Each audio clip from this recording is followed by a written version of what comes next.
খালি করে বসে সরকারি জায়গাতে।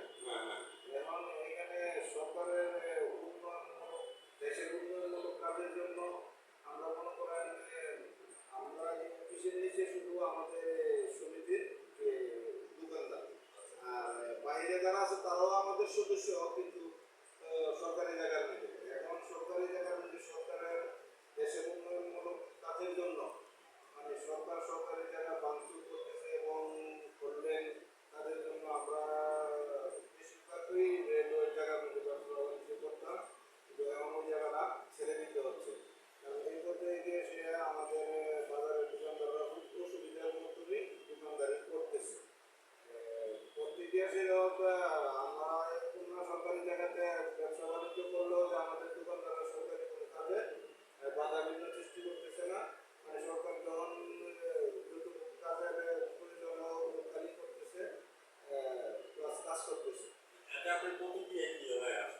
এখন আমাদের প্রতিক্রিয়া তো আমাদের জন্য মানে একটু সমস্যাই হয়ে দাঁড়াইছে। আমাদের ব্যবসা বাণিজ্য করতে পারতেছে না, কিন্তু আমরা স্থায়ীভাবে একটা বসবাস করার জন্য ব্যবসা বাণিজ্য করার জন্য আমরা এখন একটু চিন্তা ভাবনা অতীতও করছি।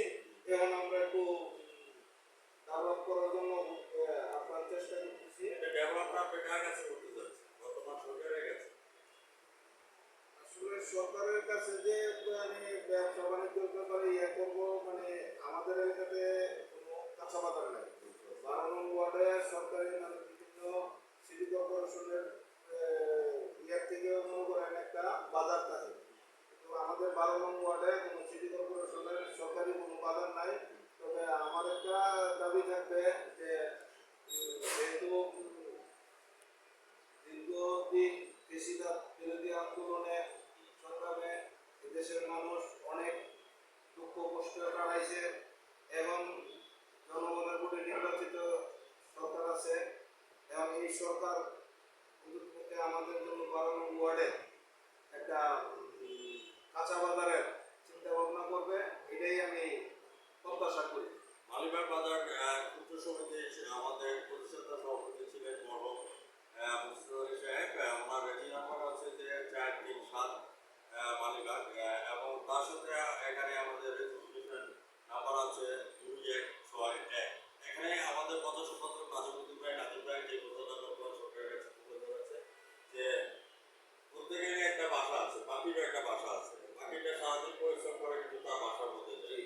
তো নাজিম ভাই যে কথাটা তুলে ধরেছেন, আমাদের এখানে যদি ঘটনার পরিমাণ আমাদের মানে একটা অফিসিয়াল সুন্দরভাবে থাকে, এবং যে জায়গাটা খাদ জায়গাটা চলে গেছে এবং অল্টারনেটিভ ভাবে যাতে নতুনভাবে খাদ জায়গা তৈরি করে যাতে আপনাদের ব্যবসা বাণিজ্য ইয়ে করে দেওয়া হয়, তাহলে বর্তমান সরকারের কাছে আপনাদের জবাব পাওয়া এইটুকু হয়ে আছে। এটাই বা প্রতিটা ওয়ার্ডে দেখা গেছে মানে সিটি কর্পোরেশনের সরকারি বাজার হয়।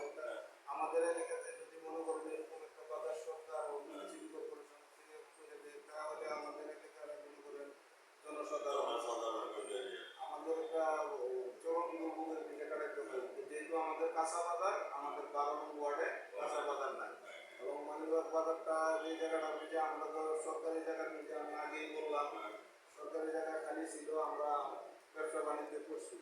এখন সরকার উন্নয়ন দেশের উন্নয়নমূলক কাজের জন্য কল্যাণ কাজের জন্য সরকার কাজ করতেছে, এবং আমরাও চাই যে ডেভেলপ করব।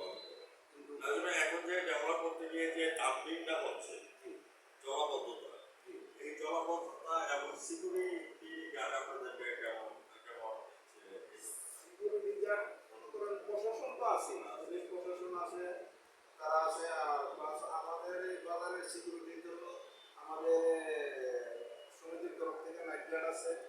আমাদের ময়লা নিষ্কাশনের জন্য আমরা লোক রাখছি, মানে এটা আমাদের সমিতির থেকে আর কি। এটা মোটামুটি আমরা করতেছি, কিন্তু প্রাকৃতিক দুর্যোগের যখন মনে করেন জলাবদ্ধতা হয়ে যায় তখন একটু স্বাভাবিকই মাইনে নিতে হবে।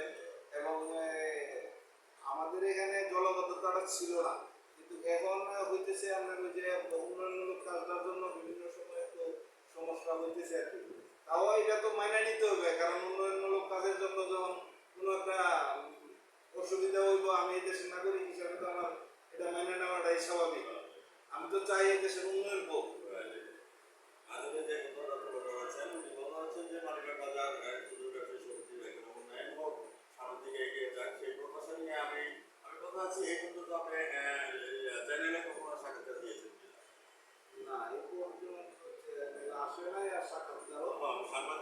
আসে নাই, কথা বলে